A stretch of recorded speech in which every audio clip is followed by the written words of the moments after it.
A psychological story or a psychological manga is one that spends pretty much the focus of the series within the internal aspects of the character. It's the way that the story builds up this character and presents it to us, the audience, through their own internal struggles or revelations and growth, dealing with stuff such as mental aspects, emotional aspects, and even certain levels of spirituality. Now, a lot of stories have psychological elements within them. Fire Punch, Tokyo Ghoul, 20th Century Boys, Monster, and the list goes on, but those aren't the series I'm going to be talking about. The first recommendation I want to get out of the way is Juanito Kagaiisu. Now, this is a series I actually just did an individual video on not too long ago, so you could go check that out. But it's essentially a series about loneliness, and out of all of the other series I'm going to be talking about in this video, it's pretty much the only psychological series that I've read that really does a good job, or even really attempts to have strong comedic elements within its story. And that creates what, in my opinion, is a very refreshing read, as you're able to go about a very serious topic in a way that is eye-opening and causes a lot of self-reflection as the reader, but doesn't come off as too overbearing or dark as a lot of psychological series tend to do. And, you know, once you're reading a lot of these things back to back to back to back to back like I do, oh man, is it a breath of fresh air. The main character is a 32-year-old security guard who realizes his whole life he's pretty much spent it alone, and there's a lot of aspects to his life that he has to sort of sort out and figure out now. And seeing him go about that throughout the story and seeing him grow is a really pleasant experience. Continuing down the vein of happy series, Oyasumi Punpun or Goodnight Punpun. I've talked about this one a million times before. It's about a happy little boy who grows up and becomes a happy man with his happy girlfriend, and they live happily ever after. This next series I actually read a while ago, and I dropped it and I picked it back up, and that's MPD Psycho. MPD Psycho is the first example, although not the strongest one, of what I kind of wanted to discuss about psychological manga as a whole. And that series that tend to be very hit or miss depending on what point of the story you're talking about. As this story starts off with the detective as our main character, who deals with multiple personality disorder, and it starts off as this brutal thriller detective series that then kind of blossoms into its own thing and delves more into the psychological elements that become really fascinating. And again, the exploration of the character is really good, but that first half of the story can be a little bit of a pain to get through. From an art standpoint, especially at the beginning, it isn't the most impressive thing compared to a lot of these other series that are going to be on the list, but nonetheless, I think it's really worth checking out, especially if you're a fan of a lot of murder mystery series, although one criticism you can have with murder mystery manga is they all sort of follow a very similar structure narratively, but I think this one provides something rather unique by the end of it. Now, if you're looking for something like this, but that is much stronger in terms of momentum throughout the entire thing, would be My Dear Self with Malice Aforethought. This is one that I've also individually talked about over a year ago, and pretty much the main character also suffers from multiple personality disorder. It's a murder mystery story. Although the series has so many twists, at a certain point within the story, it feels a little absurd and it breaks your kind of immersion while reading it.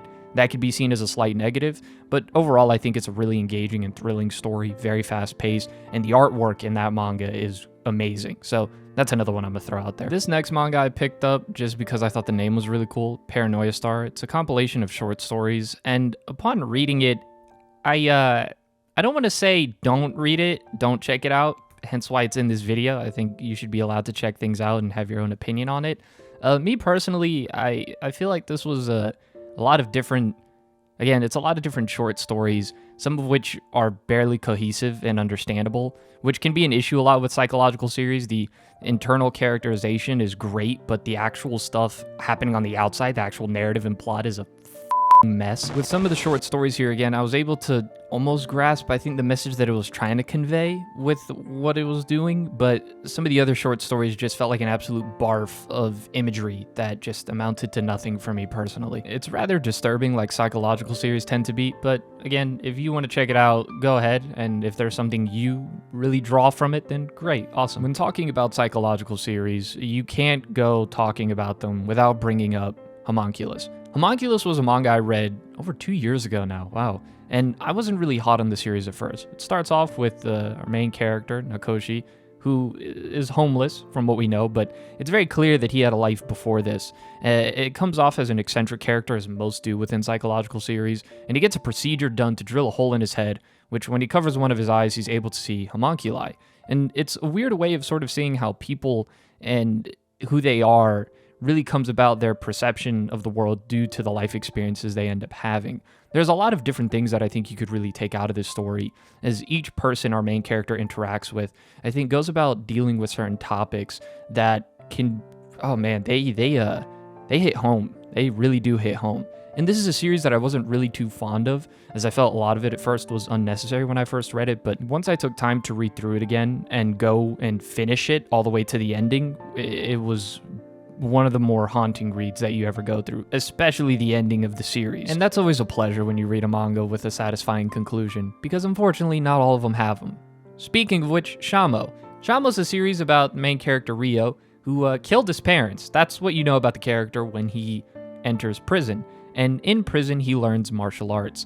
Now, this is one of those that really encapsulates what I mean by hit or miss, as depending on who you ask, Shamo's either one of the best things they've ever read, or what I held to, my original opinion of the series, kind of sucks. Now, that was my knee-jerk reaction with the series, but I took some time, looked over it, discussed it with some people, and I think Shamo's one of those series where the main character himself, Rio, I think has a lot of value to it. As the series, as many psychological series do, it makes a really strong point with its themes. Here, this one, I think, really does tackle the nature of humanity, the true nature of it, and the dark aspect of it, and how society goes about treating an individual who's made a costly mistake like he's made. Now, in no way, shape, or form do I think the series tries to make him like, oh, woe is me, he's an absolute scumbag, and the story shows this, but part of that can be a double-edged sword in the sense that while it is a very unique thing to see that delved into so heavily within a story,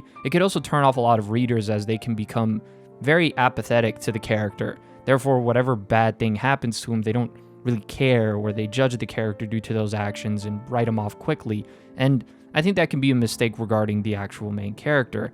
Now, there's something important regarding this series, though, as well. Even though I think it does a good job of building this character, who is unlike many that I've ever read before, and seeing his downward spiral, really, the stuff surrounding it in the plot really sucks, in my opinion. And the ending of the series is one of those endings where you wonder if it was worth putting all of your time into it. I know this is kind of like the wrong thing to do when recommending a series, but I'd be lying to you if I said this is like the best thing I've ever read and I love it and it's perfect. No, I'm not a fan of the second half of the series, but nonetheless, that's just my view on it. Maybe you'll read it and love the second half of the series, but that's just the expectations I would lay out. I think it's a story that there is value in there, especially in seeing the main character. I think it provides a very unique experience. Again, the martial arts aspect of it is really well done and cool, but it's a story that, from a narrative standpoint, is inconsistent. Even the early half can turn you off immensely, and the ending is very unsatisfactory. But nonetheless, it was an interesting read. This final series is one I believe I talked about a long time ago, but my memory fails me a little bit, and that's Our Happy Time. Our Happy Time is actually an adaptation of a novel, which I don't have the emotional fortitude to go through at this current moment, as our main character, our protagonist, is a ex-pianist who has attempted suicide within her own life. So immediately, the series delves into very serious and sensitive topics. Her aunt invites her to essentially visit a place with convicts that are on death row for some reason. I don't know why she would think that's a good idea, but she meets an individual there who's there for death row, and them two end up kind of falling in love with each other and healing each other through their horrible experiences in life. Usually, though, as to be expected, when you see something that has romance and psychological, it tends to go down a tragic route, so don't expect this story to be anything happy. It's a very beautiful and touching one nonetheless, and I would highly recommend it for how short the adaptation is. So here are some manga that would be classified as psychological, some a little more than others, of course, and as I said, there are many stories that have psychological elements within them. As always, whenever I recommend or talk about stuff, though, that's just how I feel about the series. Go check it out for yourself and see how you feel about it, as well as if you have any sort of specific genre of manga you would like to see me discuss next or do recommendations on. I'd be glad to know, and let me know down in the comment section below. On a bit of a personal note, this year has been a very strange one for me as a person, but the support that I get from many of you in DMs or in comments genuinely means the world to me. So thank you as always for that. This has been The Masked Man. Hope you all have a blessed rest of the day, and peace.